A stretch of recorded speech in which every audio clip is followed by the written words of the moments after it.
Sebenarnya sih kita lihat specifically nggak hanya Indonesia, secara umum terutama karena pandemik COVID-19 ini tuh membuat semua perusahaan, semua lini industri sektor tuh harus punya angle digital.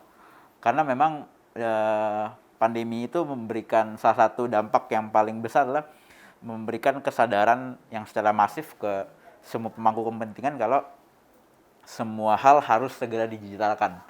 Karena apa namanya, kita nggak tahu kapan pandemi seperti ini bakal kejadian lagi, jadi dan kita harus bisa lebih siap gitu, terutama untuk bisa melanjutkan roda perekonomian kita. Jadi sekarang semua bisnis, semua industri itu pasti ada terkait digital. Untuk itu kita lihat prospek industri digital itu juga pastinya sangat besar ya, karena sekarang adopsinya tuh jauh lebih tinggi dari, saya di industri udah hampir 10 tahun, dari 5-6 tahun terakhir dibanding 1 tahun terakhir tuh adopsinya masif sekali gitu.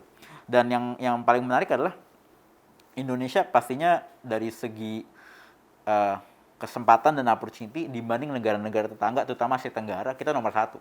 Kita dari sisi industri paling besar, dari sisi pemain-pemain perusahaan lokal yang paling besar juga, paling banyak di Indonesia, unicorn itu dari Indonesia semua. Talenta kita juga nggak kalah.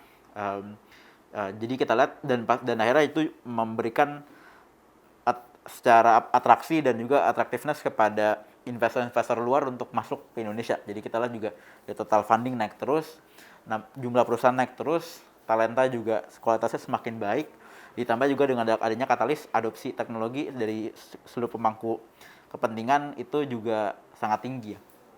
Nah, untuk kita sih sangat optimis dengan prospek digital Indonesia secara umum, bahkan nggak hanya satu subsektor atau subkategori aja, tapi secara umum prospeknya sangat bagus dan saat ini kita juga bakal mulai melihat beberapa hasilnya. Ada beberapa perusahaan yang sedang proses untuk go public seperti GoTo dan Traveloka, Bukalapak dan lain-lain. Jadi kita lihat kalau itu sukses juga, I think benar-benar bahasanya sky's the limit lah.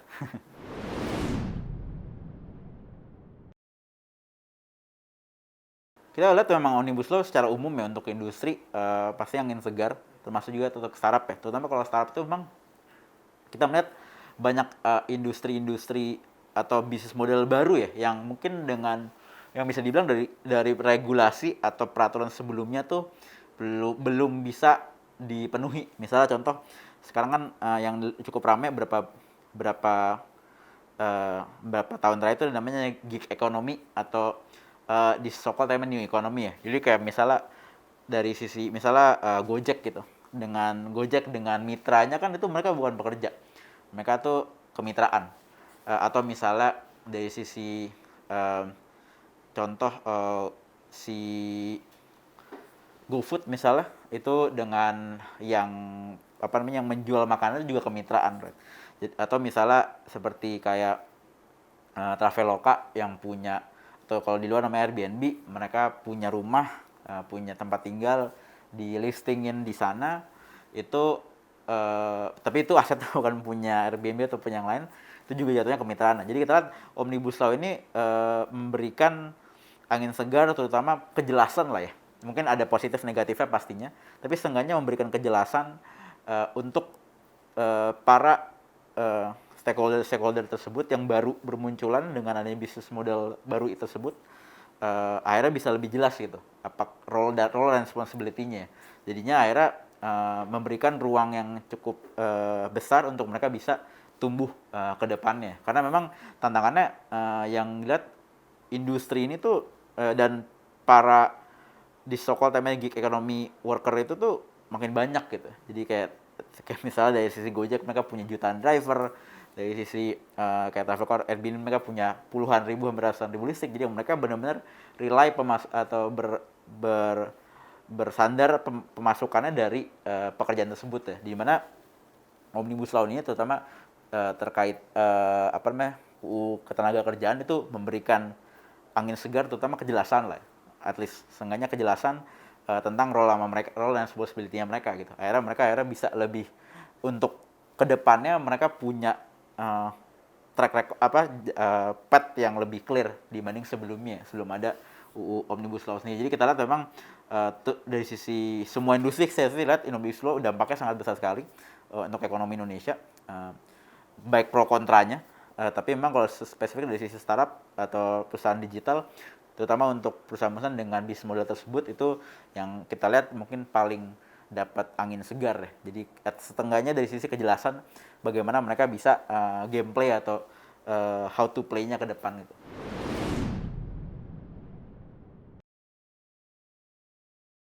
Jadi memang kalau kita lihat sih memang kalau dari sisi, makanya ini yang memang yang tadi mungkin kalau kayak yang saya mau jelasin juga mungkin dari sisi tergantung dari pekerjaannya sendiri ya.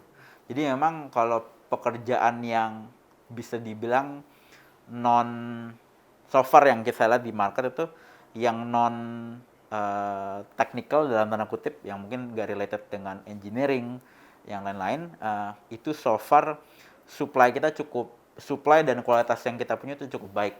Tapi memang yang jadi tantangan besar tuh sekarang gimana kita bisa mengakselerasi supply dari sisi tenaga kerja di bidang teknis, seperti yang terutama yang baru-baru, seperti pekerjaan-pekerjaan baru gitu, seperti AI engineer, data scientist, back end front end developer, terus kind of role tuh yang saat ini masih minim sekali, yang gak hanya orang jangankan yang berkualitas ya, yang punya pengalaman atau punya kapabilitas untuk mengisi role tersebut di yang orang lokal aja masih minim.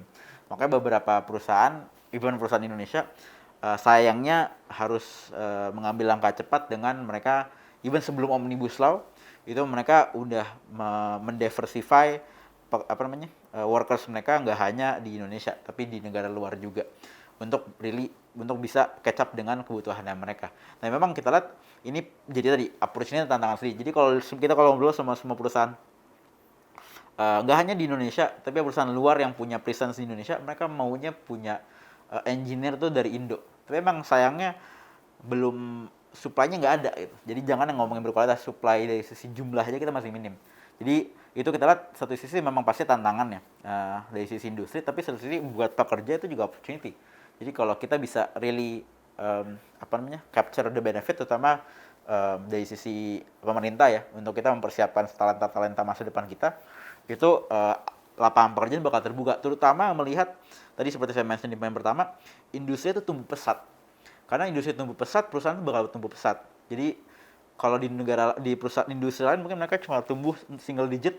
Jadi kalau orang mau naik jabatan misalnya, atau mau bikin lapangan pekerjaan, itu jarang sekali tiap tahun, karena ya perusahaannya nggak ekspansif kan. Tapi kalau industri digital so far mereka tumbuh secara industri itu hampir double digit. Jadi minimum mereka bakal hiring terus kemungkinan besar, dan akhirnya kebutuhannya makin banyak, jadinya sebenarnya jadi opportunity besar. Tinggal masalahnya gimana nih talenta-talenta kita bisa mempersiapkan diri, nggak usah langsung expert banget, punya kapabilitas di situ aja udah cukup baik. Dimana pasti dari sisi para perusahaan-perusahaan atau player dari industri digital tersebut, mereka bakal memprioritaskan orang lokal.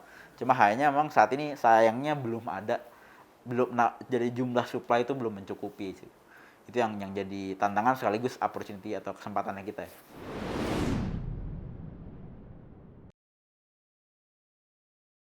Kita sih ngeliat kalau dari sisi, jadi investasi kan juga luas ya. Jadi kalau misalnya ngomongin investasi duit masuk ke perusahaan tentunya gitu. Tapi kalau ditanya duit yang masuk dari investor tersebut mau di spend kemana, itu agak tricky. Dimana emang kalau perusahaan digital itu memang yang jadi highest spendingnya tuh memang kalau nggak ke orang atau ke marketing. Nah kalau marketing itu simple lah, itu yang biasa kita bayar buat advertising macam-macam. Tapi kalau bayar ke orang ini agak tantangannya ada tersendiri, karena memang tadi terutama kalau perusahaan yang digital, terutama yang tumbuh pesat dan memang skalanya juga besar, itu mereka memang culture-nya cukup unik lah, arti yang memang isinya tuh nggak hanya orang lokal, biasanya mereka digabung sama orang luar juga, even orang Indonesia yang lama di luar kita suruh balikin dulu gitu. Itu memang menanggapi kompleksitas dari sisi ketenagaan kerjaan kita, itu yang di aturan sebelumnya tuh belum cukup memadai gitu. Nah, dengan adanya Omnibus Law memang sudah banyak angin segar, terutama kejelasan dari sisi gameplay untuk kita bisa mempekerjakan baik orang lokal maupun orang luar, atau orang lokal yang lama di luar juga, yang mungkin punya dua kenegaraan macam-macam kan. Jadi kita lihat sih memang uh, angin segar lebih pada biar nanti gimana kita bisa memberikan keleluasaan, fleksibilitas untuk perusahaan-perusahaan di Indonesia untuk bisa lebih tumbuh lebih pesat, dan mereka willing untuk memiliki uh, tim yang lebih banyak di Indonesia dibanding mereka punya beberapa satellite office di negara lain. Karena memang tantangannya misalnya kalau mereka mau punya misalnya pekerja asing di Indonesia gitu, yang mereka mungkin butuh untuk transfer knowledge, right? Tapi untuk mereka ngurusin kitasnya dan lain-lain itu cukup kompleks. Akhirnya mereka mikir ya udahlah, mereka kerja di negara sana, di Singapura kah atau di negara tetangga yang lain. Uh, tapi mereka tetap remote kerja sama kita, mungkin mereka traveling 1-2 kali. Jadinya akhirnya dari sisi tax income macam-macam itu nggak ada yang masuk ke kita kan. Dan mungkin dari sisi transfer knowledge-nya juga nggak optimal karena mereka nggak bisa interaksi langsung dengan talenta-talenta kita yang di Indonesia yang mungkin butuh support itu. Oh, di way itu. Misalnya kita punya talenta Indonesia yang pingin bisa punya exposure global, itu juga belum bisa memberikan kejelasan untuk itu. Jadi kita lihat sih memang dari sisi kacamata industri digital memang lebih kepada aspek ketenaga kerjaan ini yang paling krusial untuk bisa memberikan mereka keleluasan yang lebih besar untuk bisa berkembang dan tumbuh lebih cepat itu.